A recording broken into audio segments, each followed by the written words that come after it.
The sea does not care for human plans. It holds its own counsel. On the morning of May 1st, 2026, the MV Hondius was a world unto itself, a ghost ship gliding through a thick gray fog.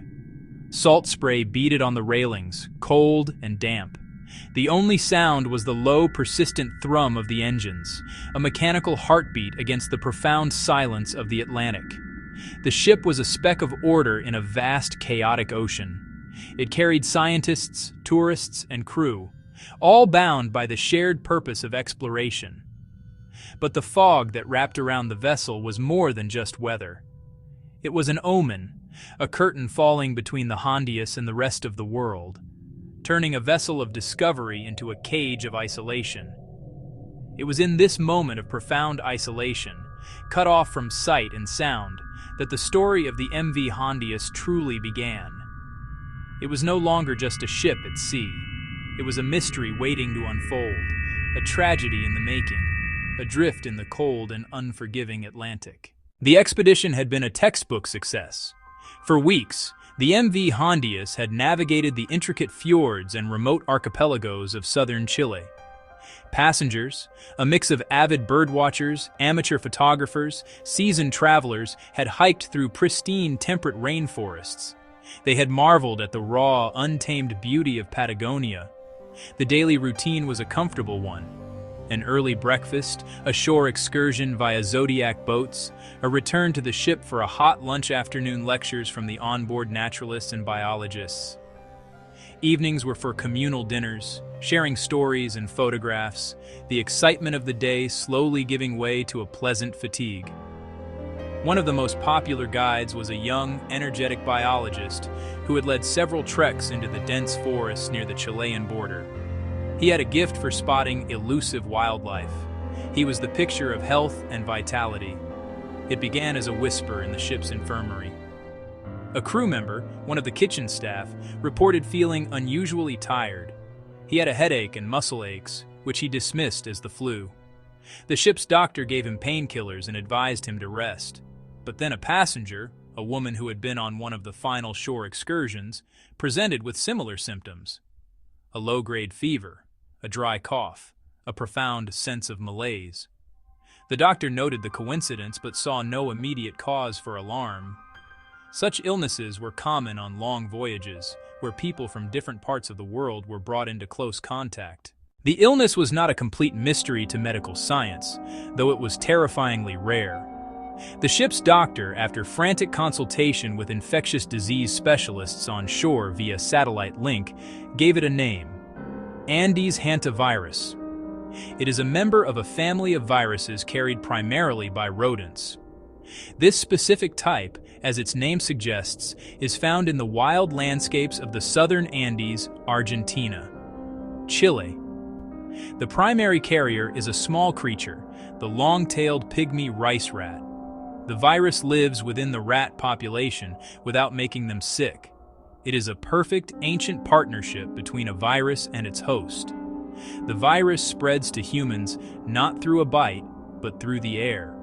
The rats leave behind droppings, urine, and saliva. As these materials dry, the virus particles can become aerosolized, floating in the dust of barns, sheds, or even disturbed soil in the forest. A person breathing in that contaminated dust can become infected.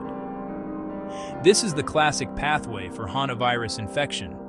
It is a disease of place, an environmental risk tied to a specific ecosystem. It is the reason why hikers and campers are sometimes warned to be careful when cleaning out old cabins or disturbing rodent nests in endemic areas. 1 to 5 weeks after breathing in the virus, a person will experience fever, chills, muscle aches, and intense headaches. This is the first stage. But what makes Andes Hantavirus so feared is what happens next. The disease can progress to hantavirus pulmonary syndrome. The lungs begin to fill with fluid. It becomes harder and harder to breathe, as if you are drowning from the inside. The body's own immune response contributes to the damage. Without intensive hospital care, including mechanical ventilation, the condition is often fatal. The timeline of the outbreak on the MV Hondius is a story written in the ship's medical logs, a grim accounting of days. On May 1st, 2026, the problem was just a shadow. The young biologist, Patient Zero in all but name, was confined to his cabin with what was recorded as a severe influenza-like illness. His fever was 39.4 degrees Celsius, 103 Fahrenheit, debilitating muscle pain and a headache that felt like a vice. The ship's doctor, Dr. Aris Thorne, administered fluids and fever reducers and started a log of vital signs. By May 2nd, the situation had escalated. 2 more people reported to the infirmary, a 58-year-old passenger from the same hike, and a 34-year-old laundry crew member from the lower deck. Both had fevers, aches, and exhaustion. Dr. Thorne noted the connection, shore excursion, but the laundry worker didn't fit. He ordered isolation in cabins, the unofficial start of quarantine. The turning point came on May 3rd. The biologist's cough progressed to severe respiratory distress. Blood oxygen plummeted. Using rapid PCR and an onboard database, Thorne confirmed the result: Andes Hantavirus. The puzzle was solved, and the answer was a nightmare. On May 4th, based on Thorne's diagnosis and guidance from international health authorities, the MV Hondius was placed under full quarantine. The days that followed the quarantine announcement blurred into a terrifying rhythm of sickness and fear. May 5th brought a fresh wave of cases.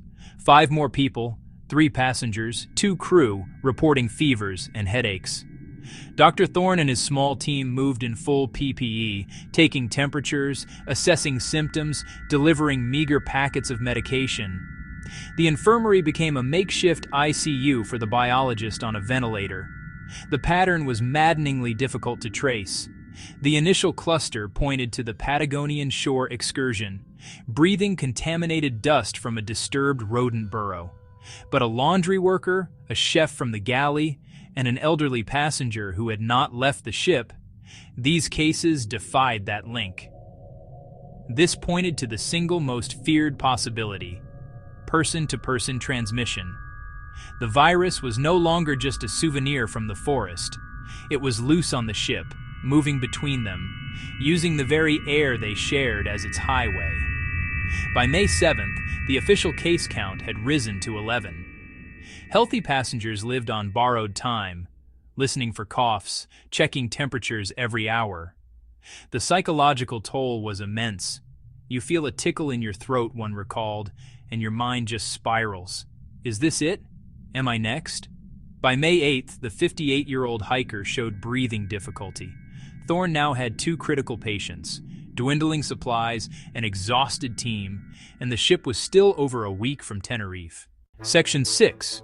A floating prison. A modern cruise ship is a paradise of shared spaces, but in an outbreak, that paradise becomes a trap. The MV Hondius was a perfect incubator. Every feature designed for comfort and community became a potential point of transmission. The greatest challenge was the air itself. While modern systems use high-efficiency filters and do not necessarily recirculate air between cabins, fear of aerosol transmission through common shafts was constant. Exhaled virus could linger in a corridor or an elevator, an invisible threat. Passengers were locked in cabins, small room, bathroom, perhaps a balcony, cells that quickly became claustrophobic. Crew became the lifeline, masked and gloved, leaving trays at doors, knocking, retreating. For many, this faceless exchange was the only human contact for days. Stopping an outbreak on land is hard. On a ship, it's a logistical nightmare. Engines must run, navigation monitored, food cooked, waste managed, requiring a healthy crew living in tighter quarters than passengers. Shared bunks and mess halls became hot zones. Dr. Thorne insisted, everything entering a quarantined cabin is contaminated when it comes out. But under fear and fatigue, perfect protocol is nearly impossible.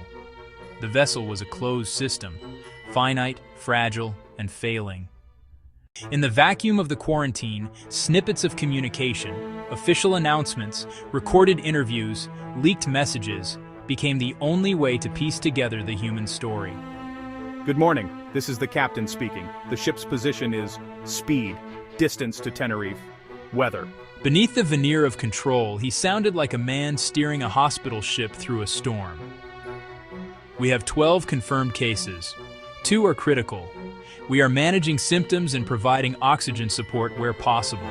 Asked about person-to-person spread, Thorne said, "The evidence is compelling. The secondary cases have no link to the original environmental exposure. The virus is transmitting on this vessel." Day 6. Fever is 101. My whole body aches. Is this it? They leave the food outside the door. I haven't spoken to another human face-to-face in 4 days. You can sometimes hear coughing from the next cabin. That's the scariest part. We have to keep the ship running, but every time you walk a corridor, you hold your breath. We're the healthy ones, for now. We're serving food to people who might have what could kill us. Caretakers and potential victims, jailers and fellow prisoners, sailing toward a destination that felt impossibly far away. The silence, and then the coughing. The journey to Tenerife was a slow, agonizing crawl across the vast blue expanse of the Atlantic Ocean. The MV Hondius, capable of a brisk cruising speed, was forced to conserve fuel and manage strained resources. Each sunrise brought another day of confinement, each sunset, fear of the night's fevers. The GPS became a countdown of hope. Tenerife was chosen for its port infrastructure and a top-tier infectious disease unit capable of strict biocontainment. Spain, working with the World Health Organization, prepared isolation wards, assembled specialists, and planned ship-to-shore transfers. On board, life settled into a grim parody of a voyage. Empty lounges and pool decks, the hum of ventilation, and masked figures moving quietly. Approaching the archipelago, relief mixed with anxiety. End of isolation at sea, beginning of a new phase. How would evacuations work? Would the healthy leave or be moved to land quarantine? The long march was almost over, but the final outcome, terrifyingly uncertain.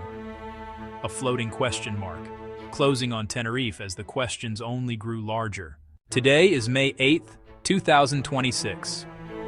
The MV Hondius is now less than a week from its destination. The official case count stands at 14. 2 individuals are in critical condition. Their lives hang in the balance. Machines hum in the ship's infirmary. The world watches and waits. News helicopters will soon capture images of a vessel made emblem of viral fear.